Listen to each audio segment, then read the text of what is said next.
Russian drone strike on Poland. Good evening. A Russian drone attack on Polish territory has been described by NATO as deliberate, targeted, and almost certainly long-planned. According to alliance officials, the incident shows that Vladimir Putin is openly testing NATO's resolve and mocking Donald Trump's inconsistent efforts to end the war in Ukraine. Poland's Prime Minister has issued a stark warning. We are closer now to open conflict than at any time since the Second World War. On the night of September 9th into the 10th, 19 long-range Russian drones crossed into Polish airspace. 4 were shot down by Dutch F-35 fighter jets. The attack triggered a major NATO response. Polish F-16 scrambled. An Italian AWACS surveillance aircraft was deployed, and German Patriot missile batteries along the border were placed on high alert. At least 10 drone wrecks have been recovered. One penetrated more than 150 miles into Polish territory, crashing southwest of Warsaw. That incident sent a clear message: the Polish capital is within range of these weapons. No lives were lost, but property was damaged. Many of these drones appear to have been decoys, designed to overload air defenses, a tactic Russia uses nightly against Ukraine. Polish officials, however, insist this was no accident.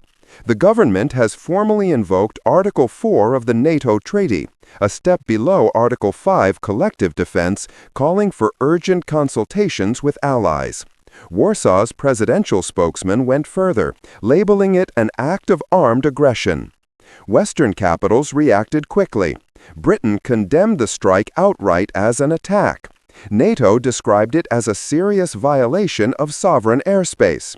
Yet Moscow denied targeting Poland, floating contradictory claims, suggesting Ukrainian electronic warfare diverted the drones or that it was a Ukrainian provocation. Polish leaders dismissed these as familiar disinformation tactics. Strategically, the incursion served another purpose. By forcing NATO radars and defense systems into combat mode, Russia may have been collecting valuable intelligence on Allied capabilities.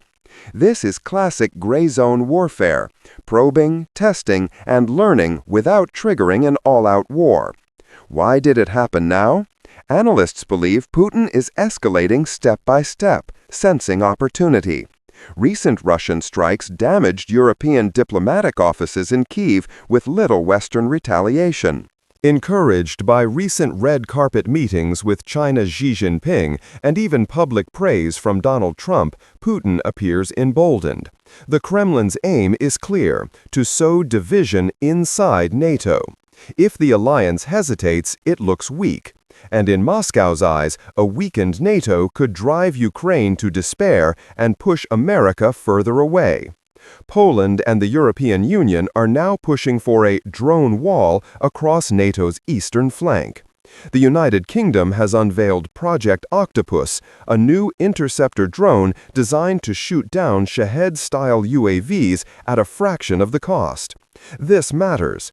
Each F-35 missile can cost $1 million, while Russian attack drones are built for tens of thousands. Sustaining defense in a war of attrition requires cheaper answers. Meanwhile, Ukraine continues to strike back. Military intelligence has released new footage of a successful drone attack against a Russian warship in the Black Sea, this time disabling its radar systems. Inside Russia, suspicious deaths of prominent businessmen continue to raise questions, adding to the sense of instability. The broader picture is this: the war is no longer confined to Ukrainian soil. It now directly touches NATO territory. Each escalation is a calculated test of Poland's defenses, of NATO's unity, and of the West's political will. This was not just a drone strike. It was a message. Thank you for watching.